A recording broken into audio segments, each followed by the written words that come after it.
Добро, ќе се за крај би сакала ќе се осврнеме околу внатрепартиските случувања, ваши гледишта и од едната и од другата страна, но она што сакав господине Ѓурчев, а и претходно го начнавме како тема е да ве прашам, зборуваме за проблемите со кои што се соочува државата, но она што е неизбежна тема е демографската состојба во Македонија. Вие сте и национален координатор. Е сега додека ние овде и луѓето се поларизирани и се расправаат и власта и опозицијата што е приоритетен национален интерес, луѓето се иселуваат од државата. Значи, дали ве загрижува ова демографска состојба моментално? Белата чума, исто така не можеме да не ја споменеме. Во Македонија покрај иселувањето има и негативен природен прираст. Кои конкретни мерки ги преземате и вие за да се стимулира наталитетот и за да се спречи иселувањето на младите особено? Еве една мерка од пред некој месец ќе кажам, например 2008 година воведовме бесплатно инвитро оплодување до 3 обиди и имав една прекрасна можност пред недела дена да добиам благодарница од едно здружение на едни прекрасни жени. Тоа здружение се вика До бебе по патот на инвитро. Така е нивниот наслов. И ме подсетија на таа 2008 година и од 2008 до сега по тој пат и со таа мерка во Македонија се имаат родено повеќе од 15.000 бебиња. Значи тоа е половина градски стадион или не знам, 2 пати да се наполни арената Борис Трајковски. Значи тоа е една бројка која што е навистина прекрасна и убава да се чуе. Сега таа мерка пред неколку месеци ја надоградуваме и ја прошируваме и таа мерка вели не до 3 обиди, туку до 6 обиди и процедурата за одобрување на таа постапка да не биде 3 месеци, туку да биде 2 недели. Значително побрза. Значи тоа е една добра мерка во делот на балансот помеѓу работата и згрижувањето на децата. Значи имаме секои 2 недели или отвораме некоја нова градинка или почнува да се гради некоја нова градинка или имаме реконструкција на некоја нова градинка. Значи можам да ви набројам повеќе 20 општини во кои што ова го работиме, ќе има и уште повеќе. Значи уште повеќе се опостапува. Доволно за овие градинки. Значи видете, генерално на Македонија снимуваат деца 70 години на нас. Значи тоа е една посебна тема, тоа е една многу тешка тема која што е ужасно важна за еднината на Македонија. Значи јас оваа тема 18 години ја дискутирам, ја зборувам. На почеток имаше малку некоја скепса, имаше некои луѓе велеа да навистина така е, некои се подсмева. Сега и некои од тие кои што тогаш ме критикуваа, ќе ме видат на улица, ќе ми речат да, стварно, право беше, бројките се прилично лоши. Значи, само ќе ви кажам еден податок, например, 1950 година, после 24.000 загинати во Втора светска војна, во една многу тешка ситуација, Македонија со 1,2-1,3 милиони жители има 50.000 бебиња. 50.000. Минатава година со 1,8 милиони жители, Македонија има 16.000 бебиња. Значи, толку многу ни е намалена виталноста. Факт е дека од Македонија има иселување, треба да се бориме против тоа со економски раст, со највисок раст на БДП. Но имате и земји, значи тоа може некојаш да направиме и посебна емисија, не знам, да не ви се мешам во работата и ресорот, но на пример имате земји како што се балтичките земји. Значи многу успешна транзиција, членство во Европска унија и НАТО имаат многу поголеми падови од Македонија. Неспорно е дека ни цела Европа целиот Балкан депопулира. Искрено едно прашање. Значи еве знам многу млади луѓе или релативно млади.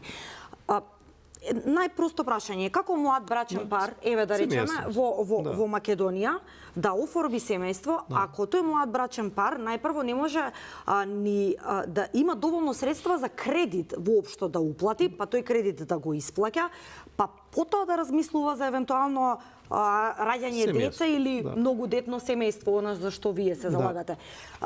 Факт е дека не само во Скопје, па и во другите градови на државата растат цените на становите. Да не правам муабет за собствен стан. Разговараме за кредит во Скопје како со по 2000 евра квадрат. Дали воопшто се размислува за некаква мотивација во овој однос? Стамбени кредити, се ми е јасно. Парична помош? Видете, од мене нема да чуете дека да кажам се е супер, се е розово и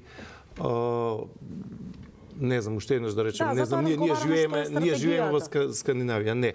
Например, еве ќе ви кажам, оваа недела пред 3 дена општина Аеродром рече за млади брачни парови кога си градат свој прв дом, ослободување од комунали. Тоа веќе го има направено општина Кисела вода. Значи, нели досегашниот нивни градоначалник на Кисела вода Орце Георгиевски, сега е градоначалник на Скопје. Значи, ќе се фокусираме на ова прашање, значи едноставно тоа обезбедување на покрив над главата и живењето, но јас само ќе ви кажам неколку работи, а тоа е дека, например, земји во Азија кои што имаат најмал наталитет и фертилитет се Јужна Кореја, која што е супер богата, Сингапур, кој што има БДП по жител $90,000, Јапонија, која што е технолошки супер развиена, во Европа тоа се земјите, например, Швајцарија има, они излегува сега првите 2 квартали 1,26, Финска има исто така преидоа во земја со, тие го велат, тоа се нарекува земја со ултра низок фертилитет. Тоа му е на исто место и Германија. Италија губи 800 луѓе дневно. Значи Италија има грубо кажано околу 1000 родени бебиња дневно и околу 1800 починати. Значи целиот Балкан депопулира. Значи сите соседни земји околу Македонија депопулираат. Значи се работи за едно големо, верувајте ми, светско прашање. Значи мене ме јасно е дека ние треба да се грижиме за Македонија и се грижиме за Македонија, но ова е една ужасно важна тема. За крај, само бих сакал да го кажам следново. А тоа е дека во периодот од 2006 до 2016 година Македонија беше единствена земја во овој дел од Европа, значи од Португалија до Романија, која што имаше раст на новородени деца. Не многу, од 22.566 на 23.002. Не многу, 2,3% беше растот. Во исто време, сите овие земји, да не ги набројувам 15-20 на број, имаа падови кои 5%, 10%, 20%. Значи, огромни падови. Значи, Македонија во период 2006-2016 година имаше демографски успеси, какви што немаше никој во Европа. Добро, прашањето е дали од 2016 сега, од 2016 на Македонија и се случува одговорно, тврдам и со бројки, демографска катаклизма. Значи, од 23.000 родени паѓаме на 16.000 и во тој дел Македонија после Украина, која што е во војна со милиони бегалци, со огромен број на загинати, Македонија има најлош демографски перформанс од 2017 до 2024 во Европа со исклучок на Украина. Така што се така што со ова прашање само да резимирам затоа што е многу важно. Се одразува на се, се одразува на број на ученици, се одразува број на потрошувачи, на живеачка, многу важно прашање. Со ова прашање ќе треба да се занимаваме наредниве 20, 30, 40 години, затоа што се е важно, но нема ништо без луѓе. Значи, луѓето се најважниот ресурс. Господине Макрадули, дали вие сметате дека државата прави доволно или има стратегија апропо иселувањето? Споменавме не само за тука функционирањето, меѓутоа факт е, барем од мои разговори со млади или без разлика од било која возраст луѓе, впечатокот е дека не сите, она што го спомена Ѓорчев, да, приоритетна е финансиската приказна, меѓутоа знам многу луѓе што заминале и од системот. Апсолутно. И оној одлив на мозоци за секако да се изгради човек подобро. Се разбира, тоа е проблем кој што постои и тој проблем може да се реши само со еден искрен и со еден општествен консензус. Има неколку теми кои според мене тоа е една од темите како што и зелената транзиција, кај што ни треба општествен консензус. Европскиот пат. Ама тешко да општествен консензус. Еве еден пример, добро. Веројатно тука сите сме криви, ние мораме да сватиме дека за некои теми мораме да направиме општествен консензус. Пред да дојдам на емисија прочитав за мене еден фрапантен податок, па го проверував. Повторно ќе се вратам на буџетот, бидејќи политиката на една влада се гледа во буџетот.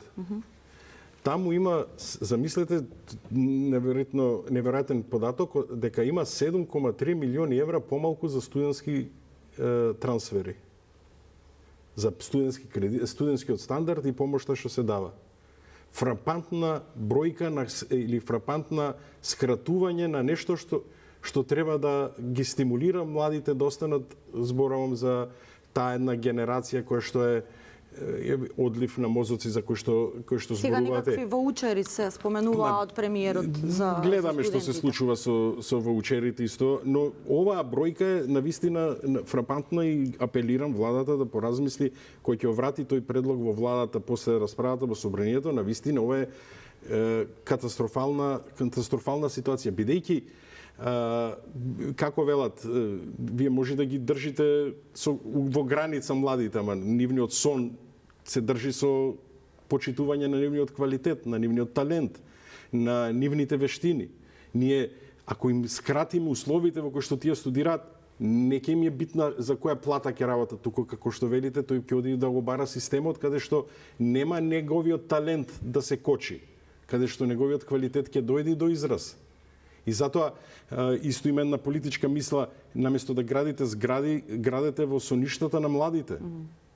Иако една од мерките за мора да се направи стимулација или субвенција за млади брачни парови за да можат да почнат да живеат, за да може да оформат семејство.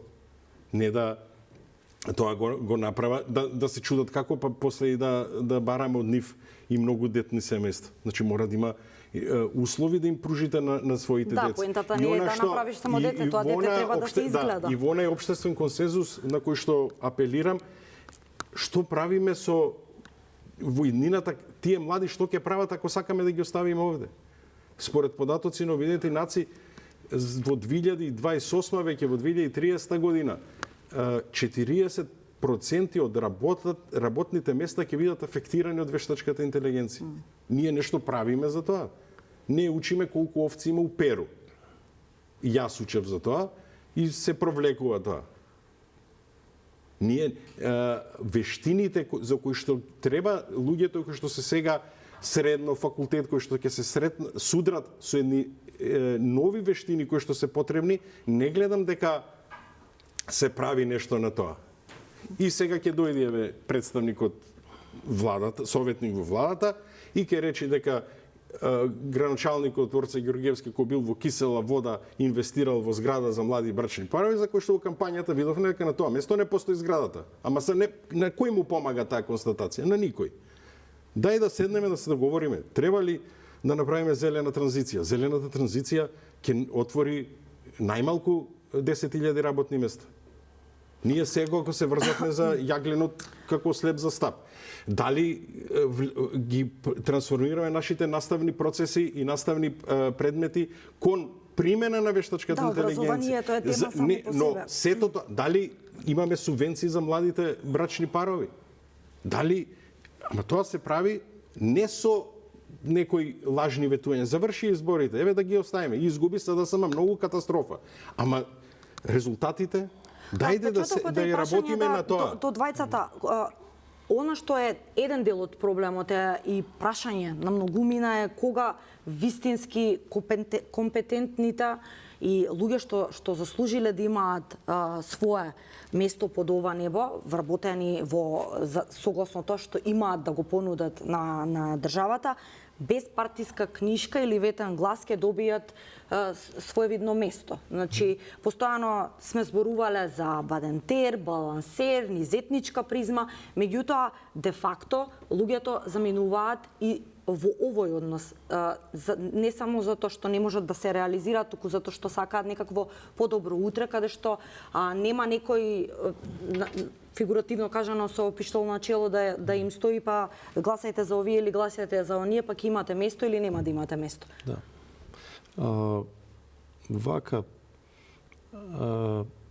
Македонија веќе не е земја во која што лаконски може да се каже дека ќе биде како до сега. Значи, во делот на заминувањето, екзодусот, кој што ни се случи од 2017 до 2024, за кој што одговорно тврдам, е највисок во историјата на Македонија. Секогаш од Македонија имало иселување, има и сега. Секогаш, значи, половина наши лектири и песни се за гурбет, печалбари, заминување во странство, но катаклизмата демографска која што не се случи од 2017 година до 2024 е незабележана по бројки во историјата на Македонија. Никогаш не било полошо. Одговорно тврдам. Ова случајно е избран периодов? Не, Алудирате на затоа што апсолутно. На Зоран Заев, на Мила Царовска, на Јагода Шахпаска, значи во Собранието не еднаш, не два пати, не 5 пати. Па и сега има иселување, господин. Има, на тогаш имаше екзодус. 50 пати им велав, не ги демонтирајте семејните политики кои што ги имаше. Ги молев. На комисија апелирав 100 пати, им кажував. Значи, без партиски дискусии. Ве молам, немајте, велам, ке видите следнава година кои ќе бидат бројките. Бројките никогаш полоши во историјата на Македонија. Значи, како да ви кажам, една невидена ароганција, наканост. Јас сеќавам Мила Царовска, тоа што велеше, ајде да си имате само 23.000 бебиња, па тоа е малку, е добро, воре 23.000, а сега 16.000. Тоа се 350 паралелки во една година помалку. Овие мерки што вие сега ги преземате, сметате дека ќе дадат резултати? Ама видете, има проблем е на тоа е што ние тоа се нарекува фертилна база. Нас не замината фертилната база. Значи, кој демографски напредок можете да го имате, например, во некое село или во некое помало градче, каде што просек на возраст на тие кои што живеат во тоа место е 50 или 55 години. Значи, тоа е постфертилно население. Знаеме која е добата за репродукција, која што се одложува и која што е се поголема и поголема, но со просечна возраст во еден куп населени места од 50-55 години, која фертилна база имате. Значи, сакам да кажам дека штетата која што е направена на Македонија во тој дел е огромна. Значи, тоа треба посебна емисија да направиме. Но прашање е дали може да се припише само на една влада, господине Ѓорчев. Споменавте и сам дека од самостојувањето па до сега одговорно тврдам дека апсолутно секојаш имало иселување, да, се работи за децении и децении намален прираст, но дека Зоран Заев, Мила Царовска, Јагода Шахпаска и владата на СДСМ и ДУИ во тој дел на демографија, заменување, екзодус и направи невиден зулум на Македонија како никогаш во историјата. Макрадули? Барањето на либи во минатото не амнестира владата од неефикасноста сега. И граѓаните бараат решение. Граѓаните за однесувањето на претходната влада гласат на избори. И тие дале шансата на друга влада да ја води оваа држава. Ама тоа не значи дека тоа е комотно работно место, напротив, тоа е многу одговорно место. И вие кога ја водите владата и кога сте дел од владата, работите во интересот на граѓаните. На граѓаните не им помага ако вие само се враќате назад и барате алиби во својата неспособност. Својата неспособност се заменувате со барање алиби од минатото. Никој денеска нема ќар од тоа ако се зборува за пред 10 години. Никој нема ќар. Ние, светот отиде напред. Албанија, нашиот сосед, сателити лансира во Вселената. Ги отвори сите поглавија. Ние сакаме да ги препрочитаме сите книги од 1856 година. Тоа е наше културно богатство, непроценливо, ама иднината бара решенија. Бара понуда кон граѓаните. Овај бил крив, онај бил крив. Што ако утре треба да одат граѓаните на пазар, треба да одат во продавница, некој не може да отиде на своето работно место, бидејќи нема работа, некој не може да отиде на своето работно место затоа што некој преку партија влегол. И се тој дома кој ќе седи, тато зошто не си на работа или мамо зошто не си на работа, Мила Царовска 2018 уходник на Владко Ѓорчев. Што има врска тоа? Кој ќар имаат граѓаните од оваа реторика? Апелирам постојано. Владата да си ја фати работата, не да чека конгрес, новогодишни празници, овие вреди со ВМРО што си имат договорено да слават, и да се работи. да се предлагаат закони, да се исполнува планот за раст и развој. Па кој ќе ги донесат законите да земат 17 милиони евра, колку што треба да се добијат за тоа. Па тие 17 милиони евра да ги вложат во станови за млади брачни парови. Еве, на пример. Да субвенционираат.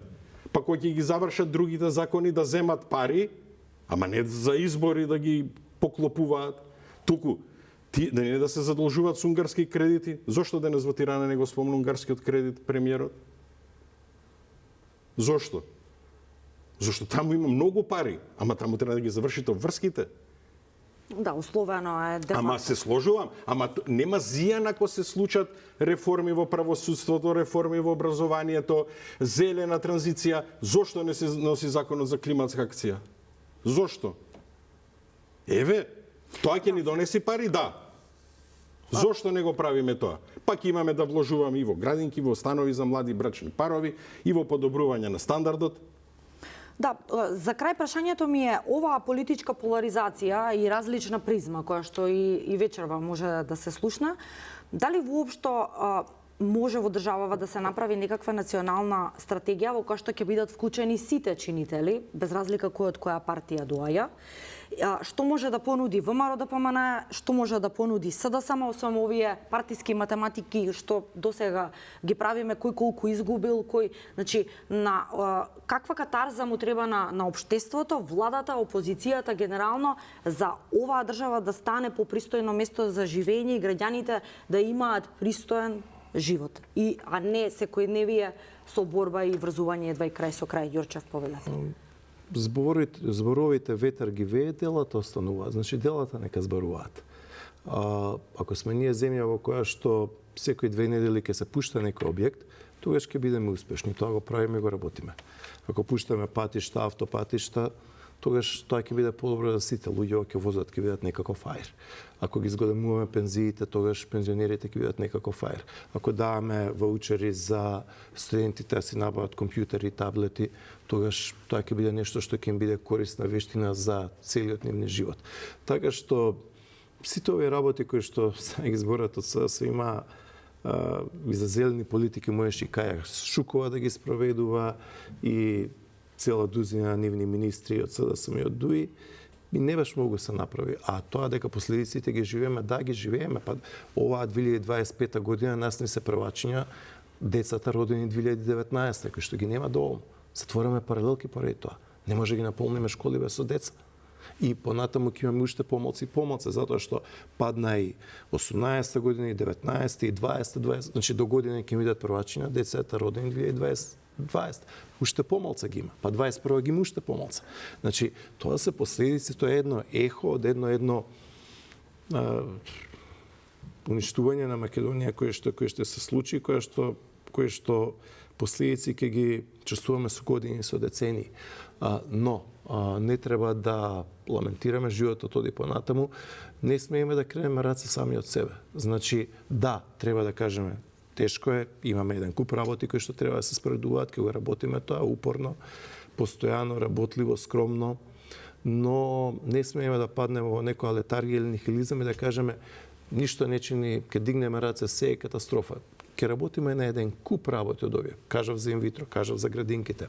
Во делот на учебниците исто така бесплатни имаме напредок. Значи не е сега деца да ги зимаат и да ги добиваат учебниците во април, мај или јуни. Значи, ние пред 3-4 години се молевме деца да добијат учебници на почеток на мај. Па и значи, сега, да. Не, има разлика, да, разликава е како ден и ноќ. Така што ќе одиме област по област, чекор по чекор и ќе консолидираме Македонија. Значи, свесен сум и знам дека Македонија тешко се живее, нема дилема околу тоа, дека ние не сме некоја најразвиена држава, апсолутно не сме, но нема да бидеме во нокаут, како што бевме пред 3 или 4 години, каде што сите бришат патос со нас, каде што немаме никакви црвени линии за нешто. Тука ќе бидеме една земја која што се бори за своите правдини, која што се бори за свое место под сонцето и во тој дел. Понекогаш ќе имаме и неуспеси, но ќе имаме многу повеќе успеси. Повелете за крај, господине Макредули. Па за жал тешко со вакви почетни ставови може да се дојде до консензус. Јас како 60 годишен Значи, човек значи седма декада, како седма што кој што поминал многу во политиката, сметам дека има потенцијал за да се направи општествен консензус околу некои работи, оние што се клучни. Пример? Па реков, македонски зелен договор еден нас ни треба, еден кој што своји економски си има параметри внатре. Образованието како ќе како ќе ги промениме вештините во предвечерието или веќе тоа си постои на користењето на вештачката интелигенција. Јас сум приврзаник на користењето на технологијата за добро. Има такви движења во светот. За жал некои ги злоупотребуваат, но може да се користи за добро. Па и демографската политика. Значи имаме теми кои што, ако си ја сакаме Македонија, ќе се договориме. Бидејќи тезата дека све сме дале, ако све сме дале, како што кажавте за господинот Заев која беше, па тоа во извештајот на Европската комисија ќе пишуваше све најдобро, ама и тоа што оценките беа двојки, тројки. Значи не зависи од политичките одлуки. Тоа е слика на состојбата моментална. И затоа оценките се реални. Оти таа е реалниот приказ. Ако не извлече владата поука дека треба да се фати за работа, јас сум уште позагрижен. Бидејќи граѓаните гласат за подобра да им биде влада, за кој очекуваат да биде подобро. Сето она што кажувате да не се повторува. Ама тоа не може да биде на новата влада главен аргумент што се случувало. Резултати сега. Тоа се бара. Во ред, морам да одјавам емисијата. Ви благодарам и на двајцата што бевте дел од само вистина. Фала за поканата, поздрав до сите во цела Македонија. Вам, почитувани, ви благодарам за вниманието. Имајте убав викенд со Канал 5. Пријатно. Пријатно.